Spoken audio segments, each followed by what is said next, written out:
Dear students, एक बार फिर से आपका स्वागत है हमारे इस चैनल मैथमेटिक्स गुरु में। तो चलिए स्टूडेंट्स, आज हम अध्याय 3 के उदाहरण संख्या 1 को सोल्व करेंगे। तो आइए देखते हैं क्वेश्चन में क्या दिया हुआ है। ये रहा मेरा उदाहरण संख्या 1। इसमें दे रहा है हम अनुच्छेद 3.1 में दिया गया उदाहरण लेते हैं। ठीक है। अखिला मेले में 20 रुपए लेकर जाती है और वह चरखी की सवारी करना चाहती है तथा हुपला खेल खेलना चाहती है। इस स्थिति को बीजगणितीय तथा ग्राफीय रूप में व्यक्त करिए। ये जो मेरा अनुच्छेद 3.1 है ना, जो उदाहरण है उसको हम लेते हैं। आइए सबसे पहले हम 3.1 में चलते हैं।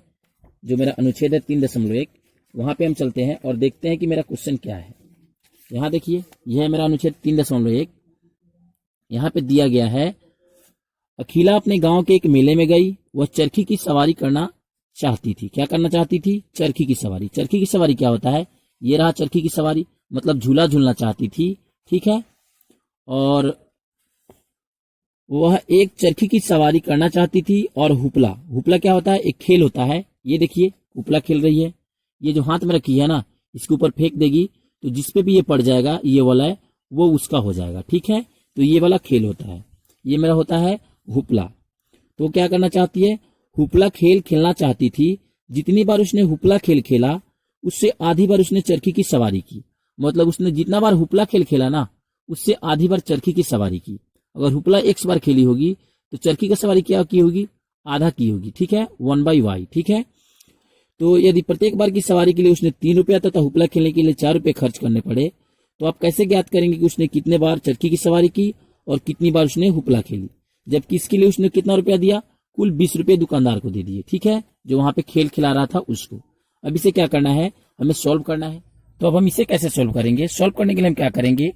चलिए हम अपने पहले वापस चलते हैं। जो मेरा उदाहरण संख्या 1 है उस पर हम वापस चलते हैं। तो आइए हम अपने उदाहरण संख्या 1 पे आते हैं और इसमें आप देख सकते हैं यहाँ पे क्या दिया गया है। यहाँ पे दिया गया है कि अखिला मेले में 20 रुपए लेकर जाती है और वह चरखी की सवारी तथा हुपला खेल खेलना चाहती है। कितना रुपए लेकर जाती है? 20 रुपए लेकर जाती है और वह चरखी की सवारी करना चाहती है तथा हुपला खेल खेलना चाहती है।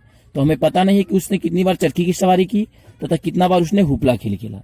तो हम क्या करेंगे? मान लेंगे, माना कि अखिला द्वारा की गई चरखी की सवारी x तथा हुपला खेल खेलने की संख्या y है। तो आइए इसको हम पहले अपने सॉल्व पेपर में मान लेते हैं, उसके बाद हम इसे आगे फर्दर सोल्व करेंगे। ठीक है।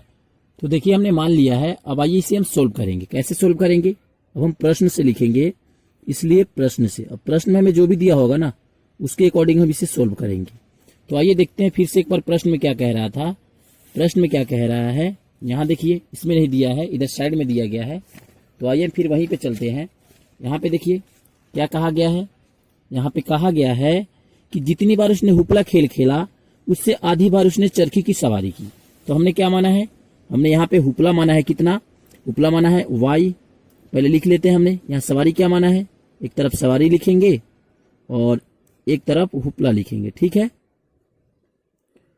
तो क्या कह रहा है कि जितनी बार उसने हुपला खेल खेला ना, उससे आधी बार उसने चरखी की सवारी की। तो हुपला क्या है? y है। चरखी क्या है? x है। तो जितना बार इसने हुपला खेला होगा, उससे आधी बार इसने चरखी की सवारी की है। तो हुपला इसने कितना बार खेला है? जितना बार भी खेले, इससे आधी बार उसने चरखी की सवारी की है। कितनी बार की है? आधी बार। तो हम इसका आधा कर देंगे। ठीक है, x का आधा कर देंगे, क्योंकि आधी बार कह रहा है। जितना बार इसने क्या किया? जितना बार इसने हुपला खेला ना, उससे आधी बार इसने चरखी की सवारी की। ठीक है। और यहां बराबर दे देंगे। अब क्या करेंगे? इसे हम सजा लेंगे। कैसे सजाएंगे? ये देखिए, यहाँ पे कुछ नहीं है तो 1 है और यहाँ कुछ नहीं तो गुणा है। तो x में 1 से गुणा करेंगे, ऊपर ऊपर गुणा कर लेंगे। तो x में 1 से होगा 1 और 2 में 1 से होगा 2 इज इक्वल टू y। अब क्या करेंगे? हम इसको भेज लेते हैं उस साइड में। ठीक है। यहाँ हो जाएगा x। यहाँ देखिए, ये भाग में है, उस साइड में जाएगा तो क्या हो जाएगा? ये 2 इधर गुणा में आ जाएगा। क्या हो जाएगा? ये 2 है ना, इस साइड में गुणा में आ जाएगा। ठीक है। तो क्या हो जाएगा? x बराबर 2y। अब फिर इसको क्या करेंगे? सजा लेंगे। आइए इसको फिर सजाएंगे। कैसे सजाएंगे? यहाँ देखिए, यहाँ पे ये प्लस में है, इस साइड में आएगा तो ये मेरा माइनस में 2y और इज इक्वल टू 0। ये मेरा हुआ इक्वेशन फर्स्ट। ठीक है। अब फिर इसे सॉल्व करेंगे। लिखेंगे पुनः। ये तो मेरा शर्त 1 था। शर्त 2 में क्या दिया गया था? यहाँ देखिए, उसने, अखिला ने 20 रुपया देकर क्या किया? चरखी की सवारी किया। कितने बार चरखी की सवारी किया? आइए इधर देखते हैं फिर। यहाँ देखिए, कह रहा है उसने प्रत्येक बार की सवारी के लिए 3 रुपया तथा हुपला के लिए 4 रुपया दिया। क्या है, सवारी के लिए 3 रुपया दिया और हुपला के लिए क्या दिया, 4 रुपया दिया, और कुल मिलाकर उसने क्या किया, 20 रुपया दिया। सवारी के लिए कितना दिया, 3 रुपया दिया। तो हमने सवारी क्या माना था, यहाँ पे देखिए हमने सवारी माना था x, तो 3 रुपया दी थी सवारी के लिए, तो एक सवारी का दाम तो x है, तो 3 बार सवारी करेगी तो क्या हो जाएगा, 3x हो जाएगा।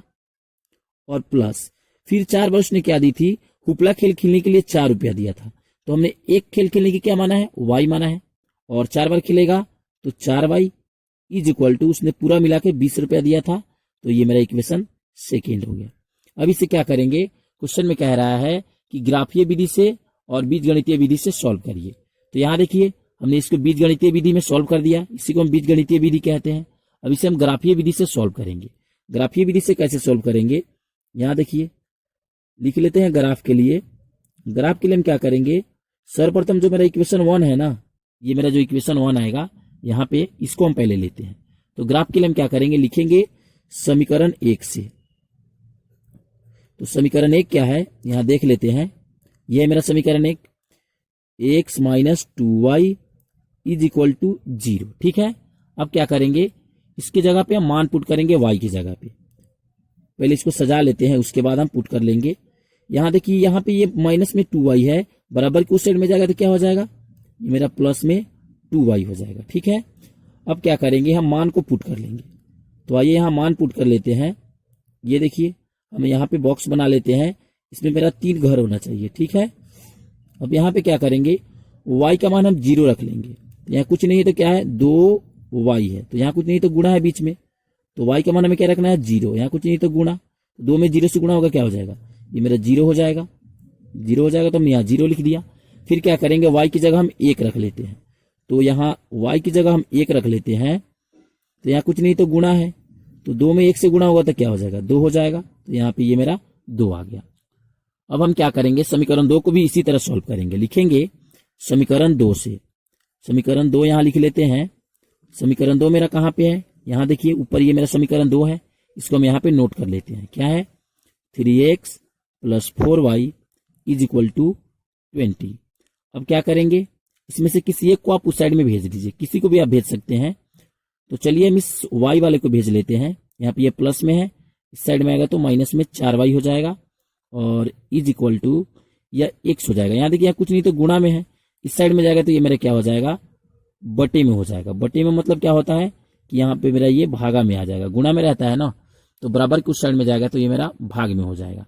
अब इसे हम सॉल्व करेंगे, कैसे करेंगे, इसके लिए हम एक बॉक्स बनाएंगे। बॉक्स क्यों बना रहे हैं, क्योंकि यहाँ x अकेला हो गया है। ठीक है, अगर x के साथ कोई भी संख्या होता ना तो उसको हम इस साइड में भेज लेते, लेकिन x अकेला हो गया है तो इसे अब हम सोल्व कर लेंगे। बॉक्स में 3 खाने बनाएंगे, x और y यहाँ पे रख देंगे। अब यहाँ पे हम कोई मान पुट कर लेते हैं। ठीक है, कोई भी आप मान रख सकते हैं। चलिए हम y का मान यहाँ 2 रख लेते हैं, क्योंकि जब हम y का मान 1 रखेंगे ना तो 4 एकम 4 हो जाएगा, और 20 में से 4 घटेगा 16। 3 का पाड़े में तो 16 आता ही नहीं है, कटेगा नहीं, इसलिए हम 1 नहीं रखे, हम 2 रखते हैं।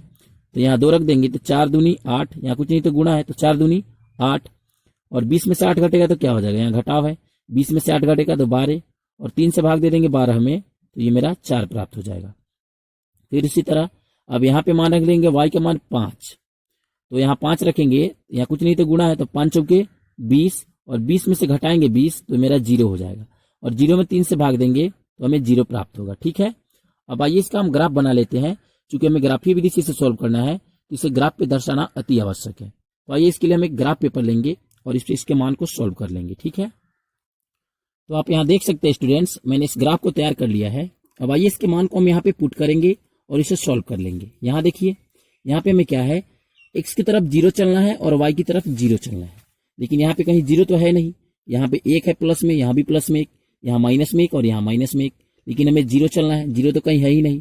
तो ये वाला मेरा क्या होता है, ये मेरा x पे भी 0 है और y पे भी 0 है, ये दोनों तरफ से मेरा 0 है। तो हमें कहाँ चलना था, x पे 0 और y पे 0, तो x पे भी 0 यही है और y पे भी 0 यही है, तो हम यहीं पे रुक जाएंगे। ठीक है, और फिर क्या करेंगे, हमें x की तरफ चलना है 2 और y की तरफ चलना है 1। तो आइए x की तरफ चलते हैं 2 और y की तरफ हमें 1 चलना है, तो इसको ऊपर चलेंगे 1, क्योंकि प्लस है तो ऊपर चलते हैं, और माइनस रहता तो नीचे जाते। ठीक है, अब ये जो मेरा 2 बिंदु प्राप्त हुआ है ना, उसे सर्वप्रथम हम मिला लेते हैं। इन दोनों बिंदुओं को हम मिला लेंगे। यहाँ देखिए, इसको हम मिला लेते हैं।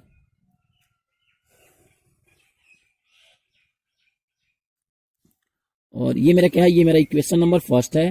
तो इक्वेशन नंबर फर्स्ट मेरा क्या था, यहाँ देखिए, ये मेरा इक्वेशन फर्स्ट था, x minus 2y is equal to 0। तो हम यहाँ लिख देंगे x minus 2y is equal to 0, equation number first. अब आइए दूसरे मान को रख लेते हैं। दूसरा मान क्या है, x की ओर 4 चलना है और y की ओर 0। तो हम x की ओर 4 आ गए, y की ओर 2 जाना है, तो हम y की ओर 2 आ गए। ठीक है, क्योंकि x की ओर 4 और y की ओर हमें 2 जाना है, तो हम x की ओर 4 और y की ओर 2 चले गए। फिर x की ओर 0 और y की ओर 5। x का 0 कहाँ है, 0 तो यही है, और y की ओर 5 मतलब ये ऊपर जाना है 5, हम यहाँ पे आ गए। अब क्या करेंगे, इन दोनों पॉइंटों को हम रख के मिला लेंगे। ये जो मेरा दोनों पॉइंट मिला है ना, इन दोनों पॉइंटों को हम मिला लेंगे। तो आइए इन दोनों को मिला लेते हैं। तो ये देखिए, हमने इन दोनों पॉइंटों को मिला लिया है, और ये मेरा क्या हो जाएगा, ये मेरा इक्वेशन नंबर सेकेंड का ग्राफ है। तो हम इक्वेशन सेकेंड यहाँ लिख देते हैं। इक्वेशन सेकेंड मेरा क्या था, यहाँ देखिए, 3x plus 4y is equal to 20। तो हम यहाँ लिख देंगे 3x plus 4y is equal to 20, equation number second. ठीक है, तो यहाँ देखिए, इसका अब आंसर क्या आएगा, इसका हमें आंसर भी लाना है। तो आप यहाँ देख सकते हैं, हमने अकेला की सवारी करने की संख्या x मानी थी और हुपला खेलने की संख्या y मानी थी। तो यहाँ x का मान क्या आ गया, यहाँ पे देखिए, यहाँ x है और यहाँ y है। x की तरफ से यहाँ देखिए कितने की तरफ है, ये 4 की सीधे सीधे है। तो x का संख्या मेरा क्या आ जाएगा, 4, मतलब x का मान मेरा 4 आ गया। और y की तरफ से देखिए कहाँ पे है, 2 के साइड में है, तो y का मान मेरा 2 आ गया। मतलब कहने का क्या मतलब है, मतलब हमने ये जो अकेला द्वारा सवारी करने की संख्या है ना, x माना था, तो x का मान 4 आ गया, मतलब उसने सवारी कितनी बार करी थी, 4 बार। और y का मान 2 आ गया, मतलब उसने हुपला खेलने की संख्या क्या है, 2 बार उसने हुपला खेली थी। ठीक है, तो ये मेरा क्या हो गया, इसका आंसर प्राप्त हो गया। अगर आंसर आपको कोई डाउट होता है तो हम क्या करेंगे, इस आंसर को, ये वाला जो मेरा समीकरण है ना, इसमें रख के हम सेटिस्फाइड हो जाएंगे।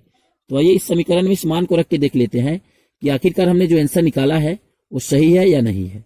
तो हम फर्स्ट वाली इक्वेशन में रख लेते हैं। x का मान मेरा क्या निकला है, x का मान यहाँ देखिए 4 निकला है, तो हम x की जगह पे 4 रख देंगे, और 2 है तो 2, यहाँ कुछ नहीं तो गुणा, और y का मान मेरा क्या है, 2 है, और इज इक्वल टू 0। तो ये मेरा हो जाएगा 4 और 2 दूनी 4 इज इक्वल टू 0। तो यहाँ देखिए 4 में से 4 घटेगा 0 और बराबर में 0। यहाँ देखिए दोनों तरफ बराबर आ गया है, मतलब हमने जो आंसर निकाला है ना वो बिल्कुल करेक्ट है। अब आइए इसमें रख के देख लेते हैं सेकेंड में कि ये इसके पालन कर पा रहा है या नहीं। तो हम यहाँ x का मान रख लेते हैं। x का मान क्या है, 4, और प्लस 4, y का मान हम रखेंगे, यहाँ देखिए y का मान 2 है, तो हम यहाँ y का मान 2 रख देंगे, और इज इक्वल टू 20 हो जाएगा।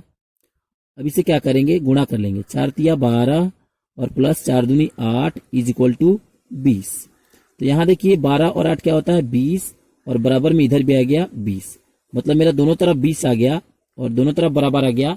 इसका मतलब क्या है कि हमने जो ये ग्राफ बनाया है ना, ये वाला, ये मेरा बिल्कुल करेक्ट है। यहाँ मेरा जो भी आंसर आया है, x का मान 4 और y का मान 2, वो मेरा बिल्कुल करेक्ट है। तो यही है मेरा इस क्वेश्चन का ग्राफ। ठीक है, तो ये था मेरा उदाहरण संख्या 1। अब हम चलिए अपने उदाहरण संख्या 2 की ओर बढ़ते हैं और देखते हैं कि हमारे उदाहरण संख्या 2 में क्या दिया हुआ है। तो चलिए स्टूडेंट्स, अब हम आगे बढ़ेंगे। आगे बढ़ने से पहले स्टूडेंट्स, अगर अभी तक आपने हमारे इस चैनल को सब्सक्राइब नहीं किया है तो कृपया आप हमारे इस चैनल मैथमेटिक्स गुरु को लाइक शेयर और सब्सक्राइब जरूर कर ले। थैंक यू, मिलेंगे फिर नेक्स्ट वीडियो में, तब तक के लिए बाय।